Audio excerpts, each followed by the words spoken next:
on ne parle plus simplement de dépénaliser le cannabis, on parle maintenant de le légaliser, autrement dit d'en autoriser la consommation, la vente et même la production. C'est le cas par exemple en Uruguay, c'est le cas aussi dans les États du Colorado ou de Washington aux États-Unis. Et on se demande si c'est une bonne idée dans la mesure où la médecine commence maintenant à se rendre compte des effets à long terme du cannabis et notamment chez les jeunes. Cannabis, les sacrifiés du pétard, c'est le thème de ce 247e numéro de Complément d'enquête.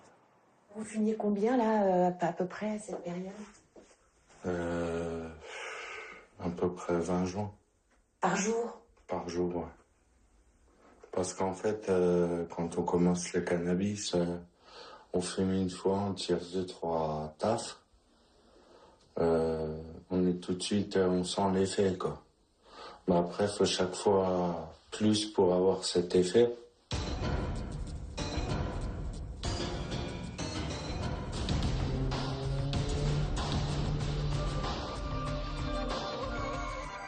Voilà, David, qu'on vient d'entendre, a 30 ans aujourd'hui. Il a commencé à fumer du cannabis vers 14 ans et à sa majorité, les médecins l'ont déclaré schizophrène. La dépression, la schizophrénie, l'altération des conditions mentales ou plutôt du cerveau, eh bien, c'est l'autre aspect du cannabis. On va en parler ce soir. On va parler aussi de légalisation, puisque vous le savez, c'est une idée qui fait son chemin, y compris dans les pays producteurs comme le Maroc, où certains se disent que c'est la meilleure façon d'en finir avec cette prohibition qui ne profite en fait qu'aux trafiquants. Et puis on ira au Népal à la recherche de ces hippies qui sont lancés dans les années 60 sur les routes de Katmandou et vous verrez, certains n'en sont pas revenus. Voilà, pour parler de tout cela, difficile de trouver un lieu qui symbolise le cannabis puisque ici en France c'est prohibé. Alors on s'est rabattu, si je puis dire, sur un lieu qui lui symbolise la jeunesse. Évidemment, ce n'est pas un lieu de drogue, c'est juste un lieu où se trouvent des jeunes. Nous sommes ici du côté de la porte de la Chapelle. C'est la mairie de Paris qui nous a prêté ce lieu. On recevra ici le docteur Lovenstein, il est président de SOS Addiction,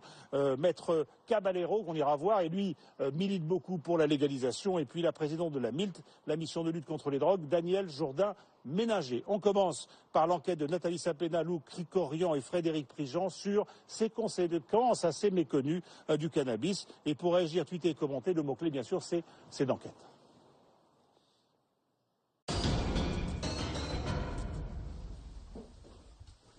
Dans la vie de David et sa mère, il y a deux périodes bien distinctes. Cette photo symbolise le temps d'avant, le temps où l'avenir lui souriait. Des fois même, je regarde cette photo, j'ai une petite larme, quoi, parce que je me dis, j'étais bien. Pourtant, il a déjà le regard sombre. Il a à peine 15 ans et il fume du cannabis au-delà du raisonnable. Vous fumiez combien là, à peu près à cette période? À peu près 20 joints. Par jour? Par jour, ouais. Parce qu'en fait, quand on commence le cannabis, on fume une fois, on tire 2-3 tafs. On est tout de suite, on sent l'effet, quoi. Mais après, il faut chaque fois plus pour avoir cet effet. David, un petit garçon jovial, épanoui, qui en grandissant s'assombrit. Un immense mal-être l'envahit. Fumer du cannabis le soulage, croit-il. Mais il se recroqueville sur lui-même. Au collège, c'est notre chute, il devient agressif. À tel point que sa mère, dépassée, le fait hospitaliser. Un médecin lui révèle alors que son fils fume des joints, beaucoup de joints. Vous êtes assise en face du médecin, donc pas de diagnostic, juste, voilà, votre fils fume 15 joints par jour. Alors là, ça a été... Là, vous avez le ciel qui vous tombe sur la tête, hein, je veux dire. Et là, je culpabilise parce que je me dis, j'aurais dû le voir, j'aurais dû... mais comme je vous dis, on banalise vraiment le fait de fumer un joint. En plus, il y a l'adolescence, alors on met beaucoup de choses sur le compte de l'adolescence. Cette photo a été prise lors d'un repas familial, quelques semaines avant que David soit interné à l'hôpital psychiatrique. Un internement en urgence, car il a des accès de violence. Le cannabis l'enfonce dans la dépression jusqu'au suicide. La première tentative suicide que tu as faite à l'hôpital, Ça me fait, excusez-moi, mais ça a été essayer de se pendre avec un cintre accroché au lustre, donc à l'hôpital même. Et il avait quel âge? 15 ans et demi. Et c'était vraiment in extremis qu'on l'a récupéré. D'ailleurs, les 3 tentatives de suicide que David a faites ont toujours été faites à l'hôpital. Et là, c'était aussi lié à la prise de cannabis. C'était des périodes. Tout à fait. Où il était, Ces 3-là, c'était lié vraiment à la prise de cannabis. En fait, à 15 ans, David est en train de devenir schizophrène. Il est envahi d'hallucinations. Donc voici ma chambre. Le cannabis aggrave ses crises. J'entendais des voix, des personnes qui n'existent pas. Et qui vous disait quoi? Qui me disaient ouais, fais ça, fais ci, t'es con, t'es un gros con. Vous aviez des crises d'hallucination plus fortes quand vous aviez fumé? Oui. Aujourd'hui, les médicaments ont fait taire ces voix. À 30 ans, David, invalide à 80%, aimerait travailler, mais en est incapable. Il passe l'essentiel de son temps dans sa chambre, à jouer aux jeux vidéo. Fini. Gagne.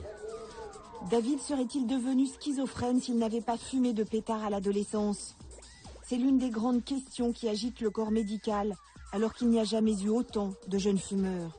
À 14 ans, un ado sur 4 a déjà essayé. À 17 ans, c'est 1 sur 2.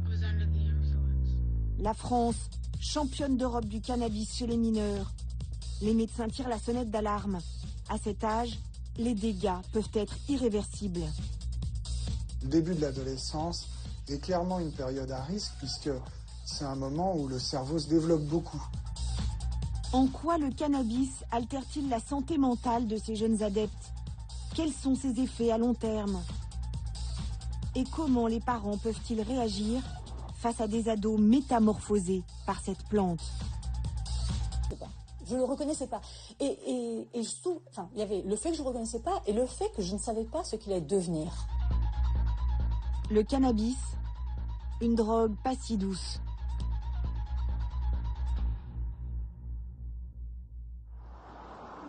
Sortie de classe devant ce lycée d'une banlieue parisienne favorisée.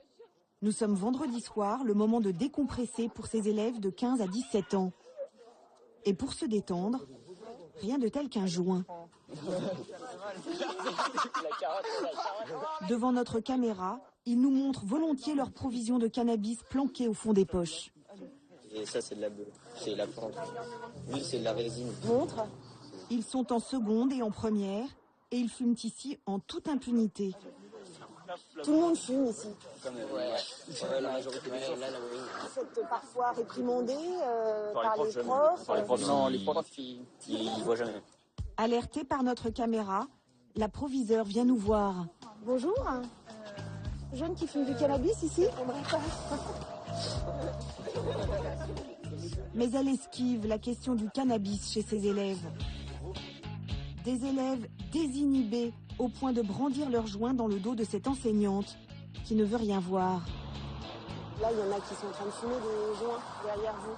Et en fait, le problème, c'est que le cannabis, il est là-haut, aux Ulysses, et l'argent, il est en bas dans la vallée. Regardez-les là, on les voit là. Si c'est pas des cigarettes qui fument.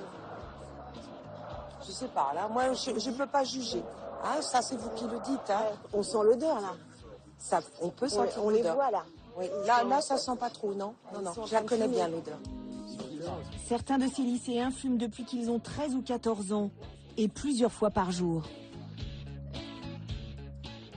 Ça peut aller par des plus de 20 par jour. Plus de 20 par jour? Bah ouais. Mais ça te met dans quel état 20 par jour? Ah bah après, t'es complètement défoncé, hein. Complètement défoncé, hein. T'es dans un autre monde un peu. Si t'as des problèmes et ça, tu fumes. Tu vas pas penser à tes problèmes, tu vas être ailleurs, tu vois. Ils prennent ça à la légère, mais les scientifiques connaissent beaucoup mieux aujourd'hui les effets néfastes du cannabis sur les jeunes cerveaux. Nathalie Safena? Des effets que ce chercheur observe grâce à ses appareils d'imagerie médicale. Quand il est consommé à un âge précoce, le cannabis modifie le fonctionnement du cerveau. L'adolescence est un moment où le cerveau croît énormément, le nombre de récepteurs sensibles à l'action du cannabis va augmenter.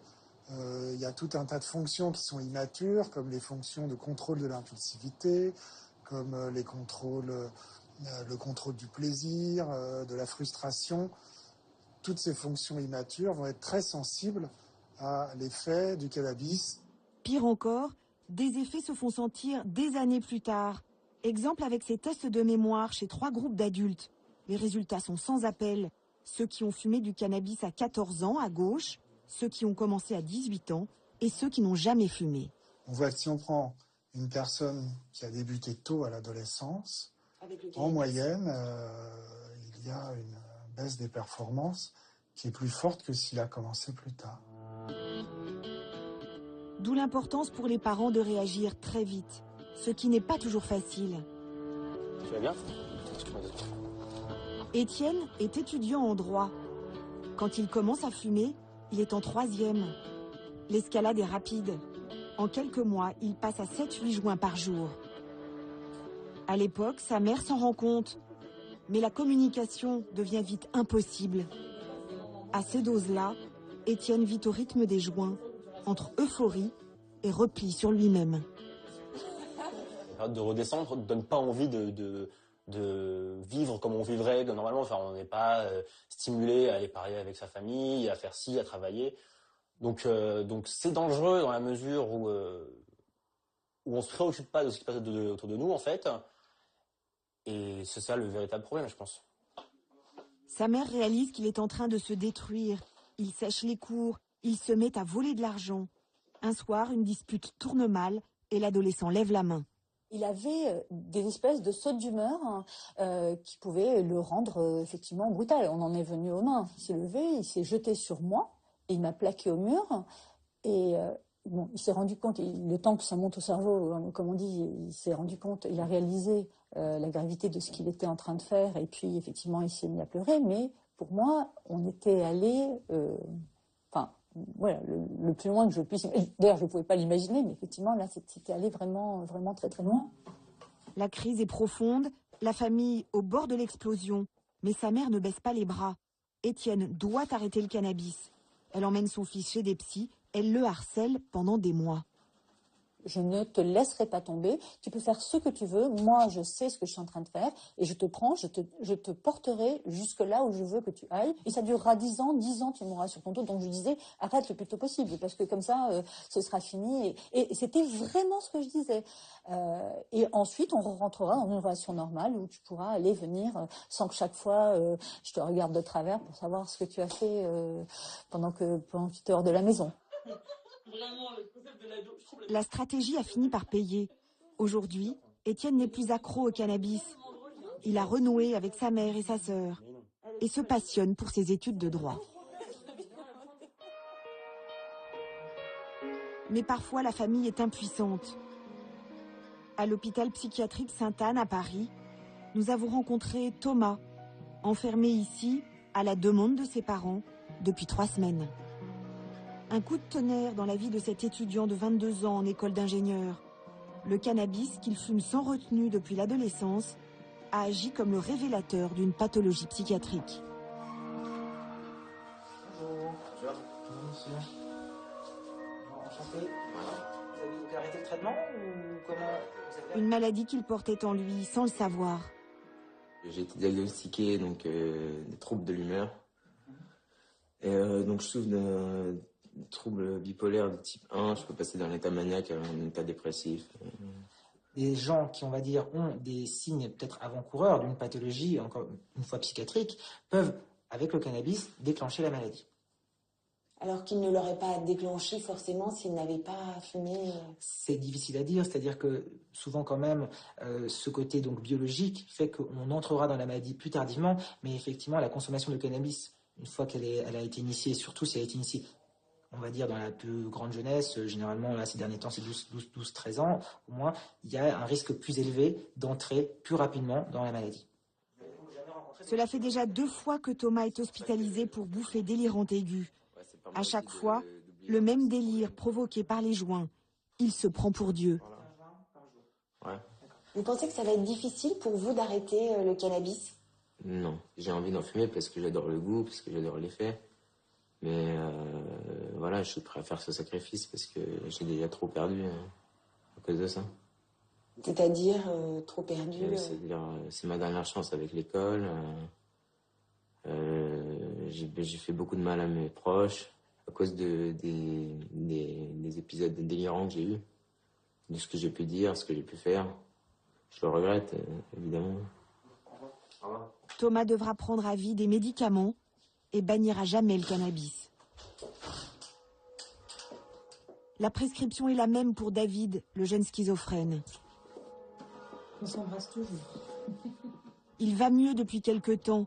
La preuve, il peut sortir tout seul, ce dont il était incapable il y a encore quelques mois.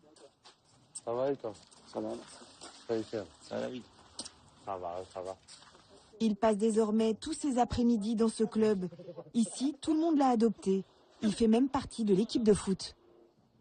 Donc voilà. Moi je suis là. David, vous êtes le gardien. Le gardien, ouais. C'est un bon gardien? C'est le meilleur. Ses copains savent parfaitement quels sont les dangers du cannabis pour David. Et ils veillent sur lui. On est un peu là pour un peu le soutenir. Les copains, ils sont là pour ça. Donc pas de cannabis Non. quand David est là. En tout cas, il n'a pas intérêt devant nous. Oh, ça, il n'a pas intérêt, il le sait. Je sais que je suis fragile et que, entre guillemets, à tout moment, on peut y retoucher à ça. À tout moment. Il suffit que je ne suis pas bien un moment. Il suffit d'une fraction de seconde et hop là, on l'a fait, mais voilà, c'est pas bon, quoi. Pour vous, vous le payez cher en fait si vous fumez un joint. Ah oui, je paye cher. Un joint, 2 mois d'hospitalisation. Mais j'ai plus l'habitude. Sa dernière rechute date de l'été dernier.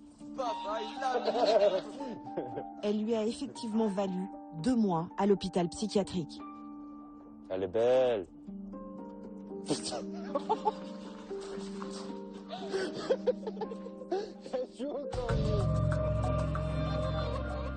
Voilà pour cette enquête de Nathalie Sapena, de Lou Cricorian et de Frédéric Prigent avec de très beaux témoignages.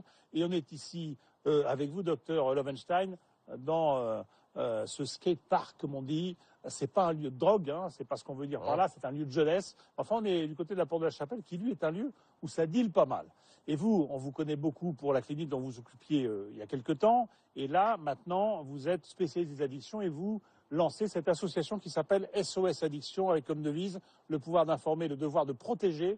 J'ai l'impression qu'on ne protège pas assez en France sur l'addiction, qu'on n'a pas le discours qu'il faut. En tout cas, pas suffisamment d'informations et pas suffisamment d'actions.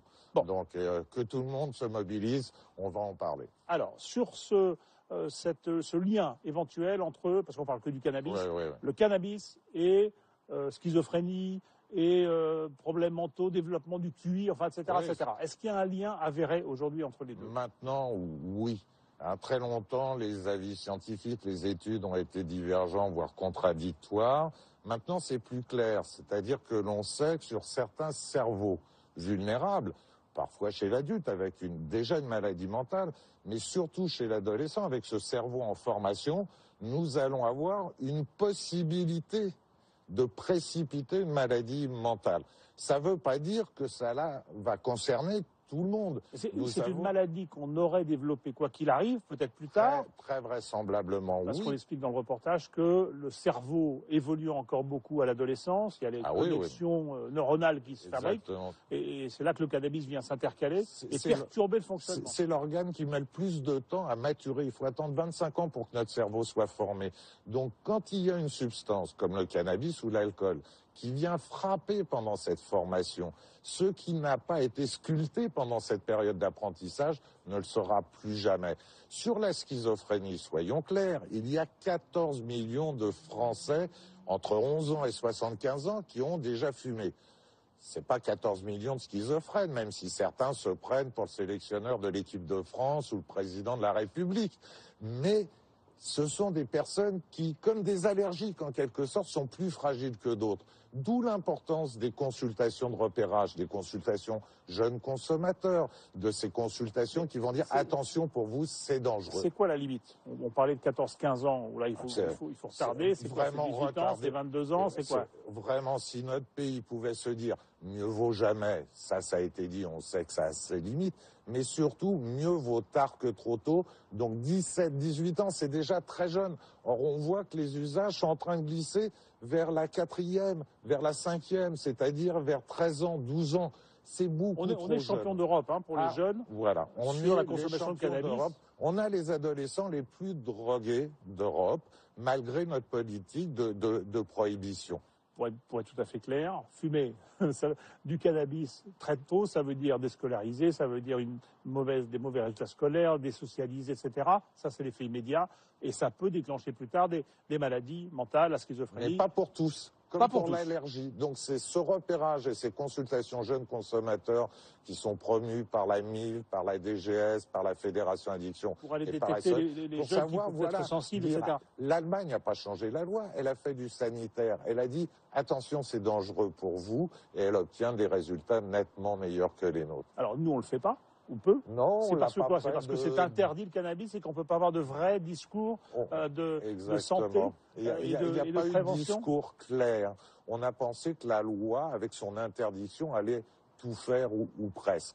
On a la loi la plus répressive d'Europe, mais on a les adolescents les plus drogués d'Europe et ça ne nous a pas protégés d'un point de vue insécurité. C'est plus facile de trouver une Kalachnikov qu'un centre de soins à l'heure actuelle.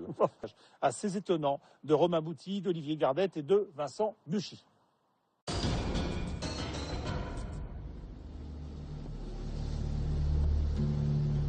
Un matin d'hiver, sur les routes du nord du Maroc. Notre voiture file vers une zone sauvage, reculée. Les montagnes du Rif, à 1500 mètres d'altitude.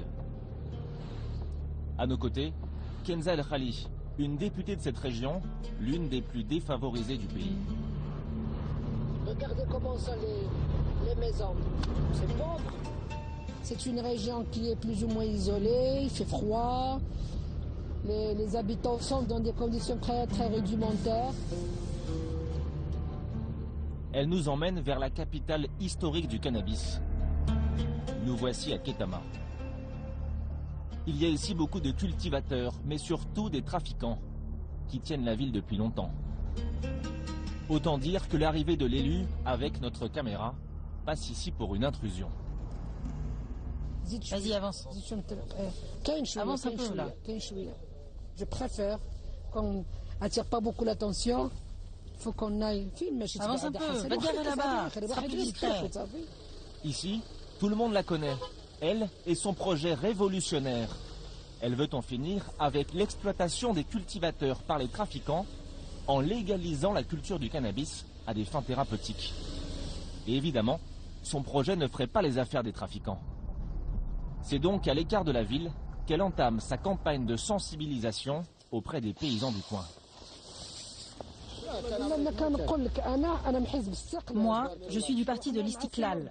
On est venu avec ces journalistes français de France 2 pour vous dire qu'on veut faire passer une loi au Parlement. Une loi qui va vous laisser cultiver le cannabis.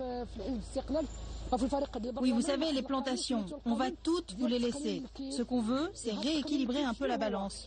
Parce que vous, aujourd'hui, vous gagnez rien du tout dans cette histoire. Le cannabis au Maroc, une énorme hypocrisie. Officiellement, la loi en interdit la culture. Mais dans les faits, 1 million de personnes en vivent. Bonjour, comment ça va? Des cultivateurs qui n'ont aucune existence légale et font régulièrement l'objet de poursuites, parfois même d'arrestations. Du coup, avec son projet, elle est accueillie par les paysans comme une sauveuse. Elle dit qu'elle m'a déjà vu à la télévision. Ce que propose la députée, c'est rien de moins qu'une nationalisation de la filière. Dans notre projet de loi, on a prévu qu'il y ait une agence nationale qui va acheter, qui va s'occuper de ce cannabis. Donc le contact va être directement avec l'agence, elle se chargera avec l'État de faire ce qu'il veut. Donc eux, ils vont être des citoyens normaux qu'ils cultivent avec pas d'autres problèmes, ça va être normal. Légaliser les cultures. Au Maroc, l'idée fait son chemin. Et l'enjeu est de taille.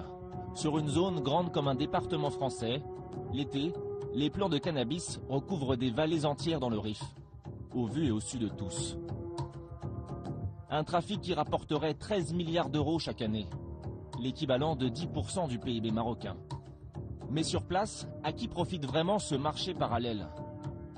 Des petits cultivateurs payés au lance-pierre, aux grossistes qui font fortune, nous sommes remontés à la source d'une filière fondée sur l'injustice et la corruption.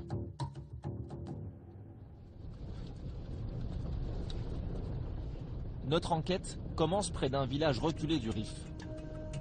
Au début de la filière marocaine, il y a d'abord les prolétaires du cannabis. L'un d'entre eux a accepté de nous parler. Salut. Voici Mehdi, 25 ans, cultivateur de cannabis.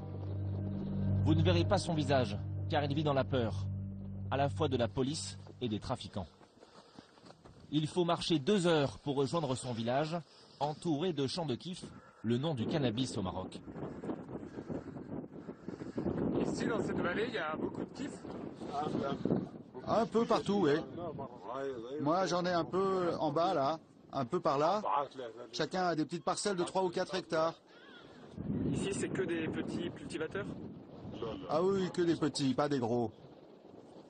Sur ces terres arides, c'est la seule culture possible. Dans le village, la seule source de revenus. Dans sa famille, on cultive depuis plusieurs générations. Mehdi occupe cette maison de terre au confort rudimentaire. Voilà, c'est là que je dors. Eh oui. Pas de chauffage, un matelas à même le sol et une ampoule pour toute la maison. Du mois d'août jusqu'en mars, la pièce principale fait aussi office d'atelier clandestin pour la transformation de la drogue. Ça, c'est la récolte de cette année. Toute la journée, avec son petit frère de 14 ans, il transforme le cannabis séché en hashish. L'opération, artisanale, consiste à verser quelques kilos de la plante sur un tamis posé au-dessus d'une bassine. Puis, durant plusieurs minutes, ils vont frapper dessus pour faire tomber la poudre de kiff. C'est cette poudre qui sera ensuite compactée en savonnette de résine commercialisée en Europe. Mehdi, lui, la vend brute en poudre à des grossistes. D'abord, on doit la tester pour voir si c'est de la bonne qualité. Pour voir si ça convient aux acheteurs ou pas. De toute façon, nous on fait tout sur commande, on fait en fonction de ce que eux veulent vendre sur le marché. Combien tu la vends toi au kilo? 200 € le kilo. Tu sais que ce sera ensuite revendu 15 à 20 fois plus cher? Ah oui, je sais, ça me fait mal au cœur. Je travaille toute l'année, je fais des efforts, j'ai à peine de quoi manger. Alors que d'autres gagnent beaucoup plus. Avec son cannabis, Mehdi gagne en moyenne 150 € par mois pour faire vivre une famille de 8 personnes. Qui sont ces fameux acheteurs, ces grossistes qui lui imposent leurs lois et surtout leurs prix? Quand on lui en parle, Mehdi préfère rester prudent. Ils viennent d'où? Ah, mais je sais pas. Ils viennent de là, ils arrivent par là-bas, on sait pas trop. Ils achètent tout d'un coup et puis ils partent. Toi, tu les connais pas, tu connais pas leur nom, pas leur visage. Ah non, non, moi je veux juste leur argent, c'est tout. Qui ils sont, je m'en fous. Et l'argent de ceux à qui profite vraiment le cannabis, on peut en avoir un aperçu dans la région. Perdues au fond des vallées, d'étonnantes villas, bâties comme des forteresses.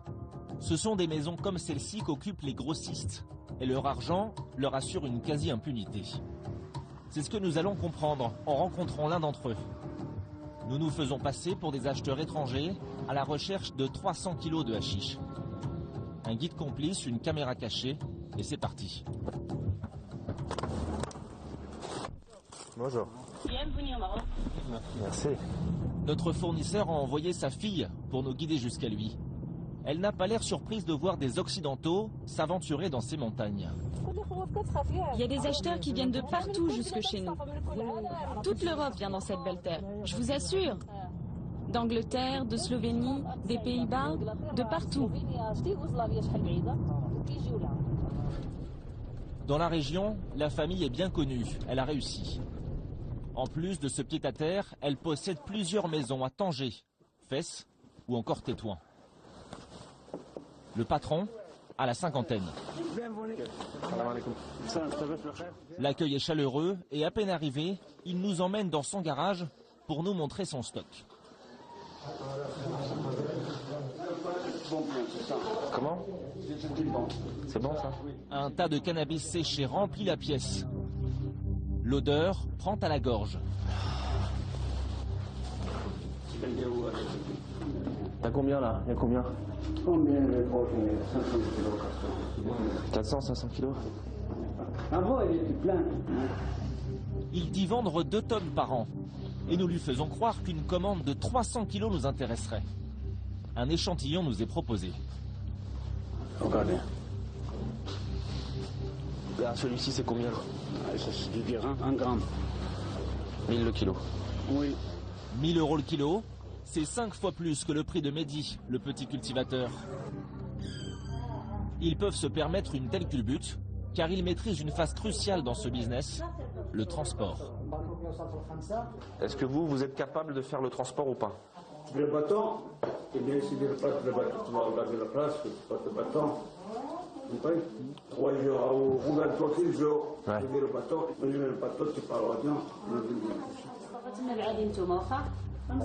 Ils assurent donc le transport de la cargaison de chez lui jusqu'à la mer. Mais pour ça, il y a un surcoût. Combien moi je te paye pour que tu fasses ça, toi? 300 dirhams, comme ça. Par kilo? Par un kilo. Oui, avec le camion, je pars, je fais la route. La route, il y a le contrôle, la route. Toi, tu payes les gendarmes là? Oui, je ne vais pas jouer. Il nous demande 10 000 € pour, dit-il, acheter les gendarmes. Sur le chemin du retour, la fille du patron affirme que ces bakchiches seraient ici la règle pour qui veut circuler avec une cargaison de hashish. Ici, dans la région, les gendarmes sont très arrangeants. Si quelqu'un veut vendre quelque chose, faut juste donner sa part et les soudoyer. Après, ils te demandent ni qui tu es, ni d'où tu viens. À l'entendre, être gendarme dans le Rif, cela pourrait rapporter gros.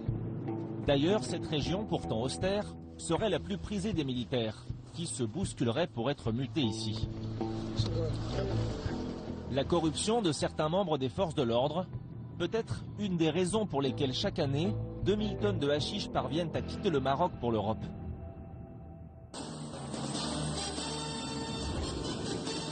Égard à celui qui passait dans sa ville, Nador, une importante cité côtière, connue entre autres pour sa lagune, la Marchika.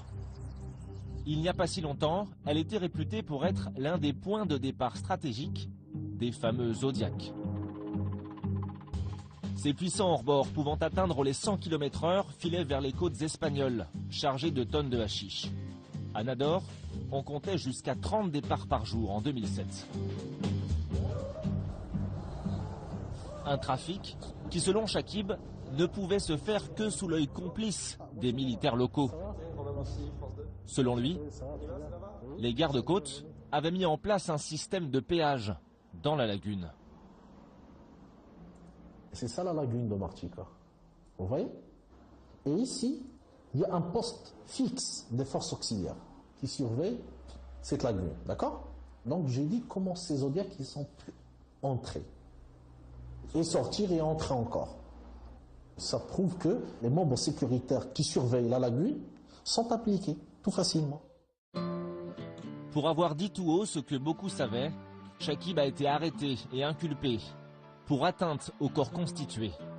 Il a passé 2 ans et demi derrière les barreaux avant d'être gracié par le roi Mohamed VI en 2011. Le combat du militant aura eu au moins un effet à Nador. À la demande du roi, les plages occupées par les Zodiacs des trafiquants ont laissé place à une gigantesque zone d'aménagement touristique. C'est tout au long de la lagune. C'est un très grand chantier qui va rendre Nador le premier pôle touristique au niveau national. Les mentalités sont-elles en train de bouger au Maroc? Ironie du sort, c'est Chakib, l'ex-détenu, qui le premier à militer pour la légalisation du cannabis. Une idée qui à Rabat a fait pour la première fois son entrée officielle au Parlement marocain. Il y a quelques semaines, le parti de Kenzel Khali a déposé une proposition de loi. 2 autres s'apprêtent à lui emboîter le pas. Le Maroc pourrait bientôt être le 7e pays au monde à légaliser le cannabis à des fins thérapeutiques.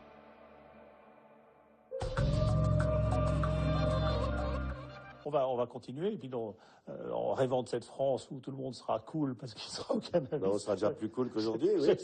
Bon, on va aller voir justement à Katmandou. Ça doit vous rappeler, sinon des souvenirs, enfin si, des souvenirs peut-être d'une époque où, on le sait, les chemins de Katmandou étaient très prisés, des hippies qui allaient là-bas fumer en toute liberté, puisque le cannabis y était toléré. Toléré, oui. Toléré. Il est interdit maintenant, mais il était toléré à l'époque. Donc on est allé voir ce qu'il en restait 40 ans plus tard. C'est Yvan Martinet, Yann Moine et Olivier Broutin qui nous proposent un joli reportage.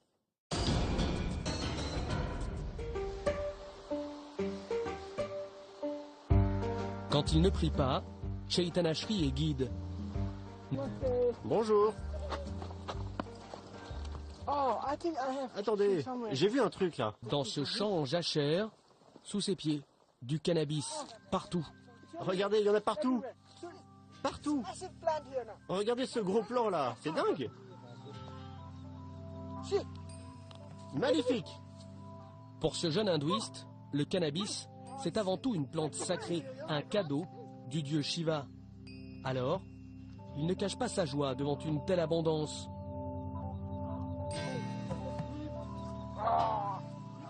Regardez ça. Des champs de marijuana. Au Népal, le cannabis, on appelle ça la ganja. On prend un petit morceau comme ça et on l'avale. Tout simplement. Ça sert à quoi? À nettoyer. C'est comme un remède antiseptique qui t'aide à soigner différentes maladies. Mais vous allez pas planer là? Non. C'est pas dangereux. Si on en prend plus, c'est dangereux, mais là non. La ganja est enracinée dans la culture népalaise. Illustration chez l'ami d'enfance de Cheitan Ashri. Je vous présente mon meilleur ami, Ashish. Bonjour. Comment vous vous appelez? Ashish. Son nom c'est Ashish. Vous vous appelez Ashish? Ashish, un prénom très répandu au Népal, qui va comme un gant aux montagnards. Il est 9 h, Ashish fume déjà du cannabis. Et ce n'est pas sa première pipe de la journée. Il faut dire que chez lui, la ganja pousse juste devant la maison. Regardez, le plan est ici. Mais vous le cultivez? Non, c'est naturel. Ça pousse comme ça. Ashish vit dans une ferme, comme la plupart des Népalais.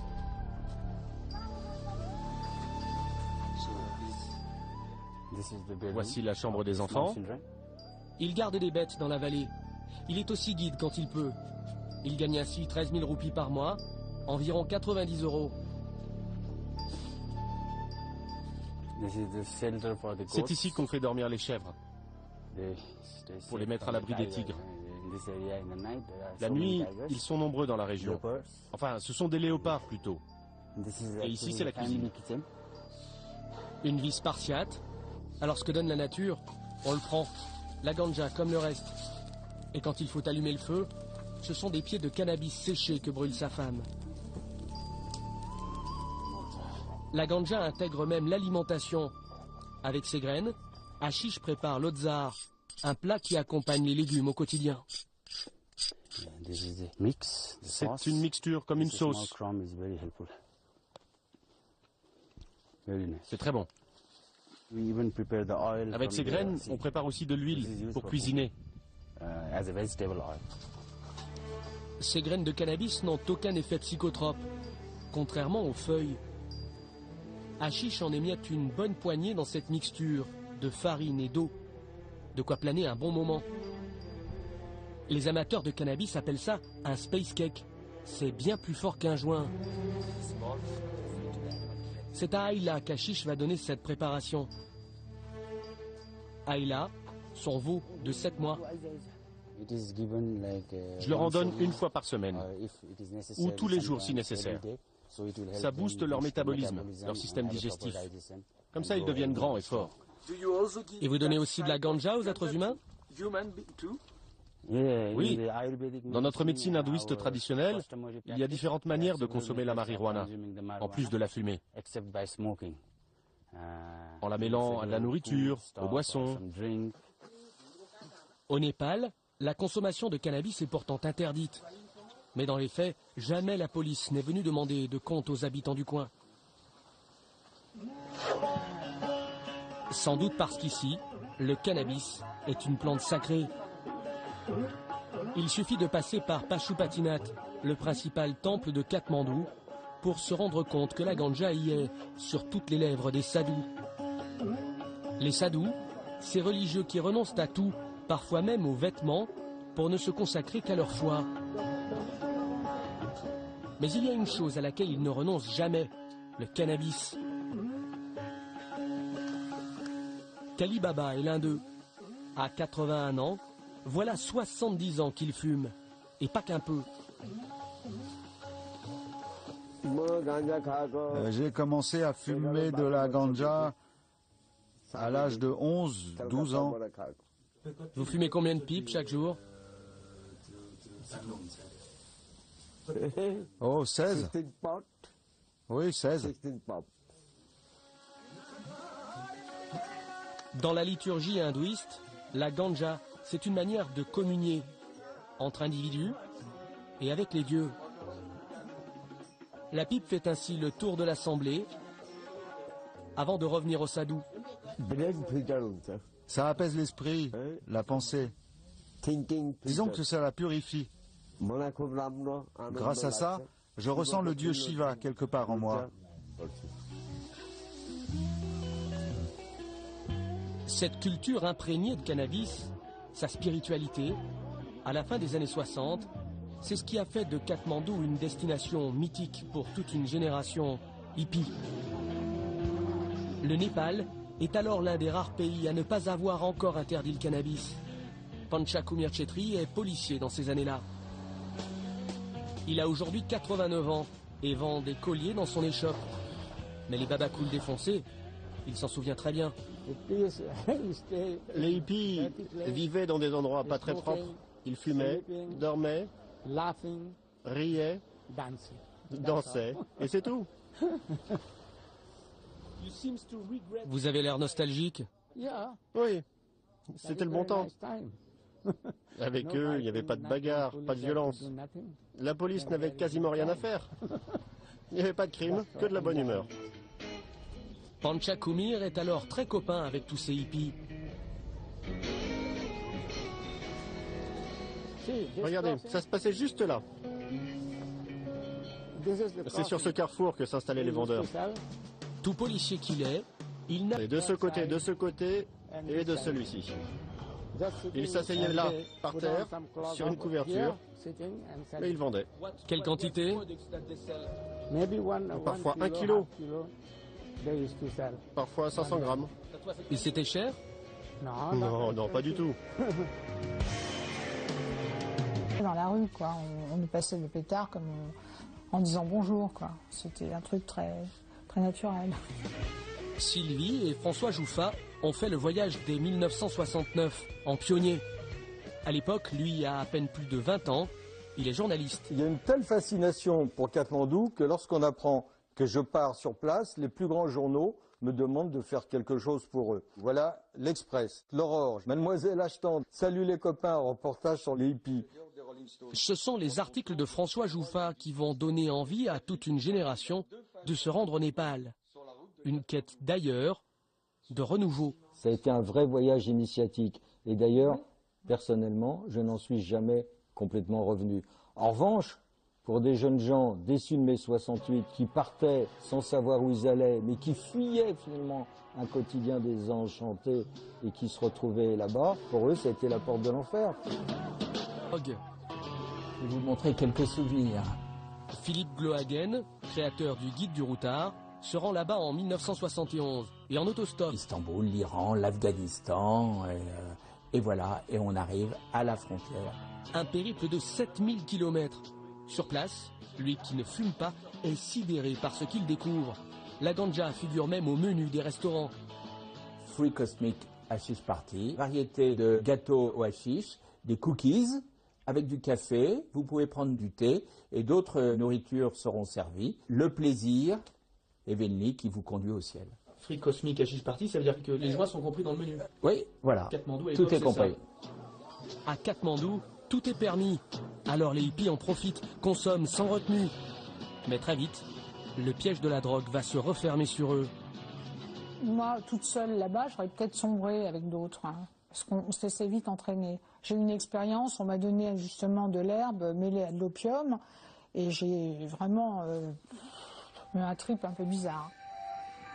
Enfermés dans leur monde idéal, les hippies deviennent des proies faciles pour les dealers. Une des façons de capter, de cogner très fort le client à l'époque, c'est qu'on le mélangeait avec de l'opium. Et là, le voyage était très dur, très long, mais souvent c'était des allers simples. En 1976, la situation devient intenable pour les ambassades occidentales à Katmandou, débordées par la déferlante de jeunes toxicomanes en détresse. Sous la pression des États-Unis et de pays européens, le Népal interdit le cannabis. C'est la fin du mythe. Après, reste-t-il des hippies à Katmandou? Quelques fantômes, de rares rescapés, comme Claude Ozou, 68 ans, arrivé au Népal dans les années 70. Si je passe par là, je vais faire le détour, je vais traverser par ici, juste parce qu'il y a peut-être des filles lascives au soleil. Femmes, voyage, cannabis, peu de place pour le boulot dans cette vie. Du coup, il n'a pas assez travaillé pour encaisser une retraite et brûle les derniers reliquats d'un héritage laissé par sa mère. Pour 100 € par mois, il habite cet hôtel minable au cœur du vieux Katmandou. Vous fumez combien de joints par jour? Dans la journée, je m'en fais 4-5, pas plus. Pas plus. Pas plus, mais tout de même. Oui, ben c'est 5 bières dans la journée, quoi, c'est tout. Hein. Un rythme soutenu, comme dans l'écriture. Car n'imaginez pas que Claude Ozou ne fasse que fumer, non. Il rédige La révolution des sacs à dos, un livre consacré au cannabis. Il en a déjà écrit 76 pages. Enfin, ça fait tout de même 25 ans qu'il a commencé. Une existence visiblement tout entière dédiée au cannabis. Mais il se défend d'être devenu dépendant. Il faut maîtriser. Bon, ici, vous interrogez des tas de jeunes. Moi, je leur demande, tu fais quoi le matin? Et ils se lèvent, ils fument un joint. Non, non, non, non. Moi, je me lève, je bois mon thé, éventuellement je prends une douche, après je fume un joint. Alors d'accord, derrière ces traits creusés par les excès, Claude Ozou ne serait pas toxicomane. N'empêche qu'à court de ganja, ce matin-là, une question revient souvent. Vous avez un petit budget pour les bons informateurs et bons guides? Ou vous êtes complètement à sec? Durant des jours, Claude Ozou nous a demandé de l'argent. Ils vous ont pas donné un peu d'argent pour graisser la machine? Le rêve hippie a mal vieilli, encrassé par la ganja. Aux grandes dames des Népalais, comme Ashish. Lui n'avait rien demandé, sinon de pouvoir continuer à vivre avec sa plante sacrée, sans que cela fasse de lui un hors-la-loi. Cette loi qui interdit la ganja est inapplicable. Elle ne correspond pas à la réalité de la Terre. La réalité, c'est que le Népal est un pays sauvage, gorgé de soleil, avec le vent qu'il faut, la pluie qu'il faut. Alors on ne peut pas faire de loi contre la nature. C'est ce que je crois. Avant de partir, Ashish nous a montré le ciel au-dessus de sa ferme et ses aigles du Népal, libres de planer, comme bon leur semble.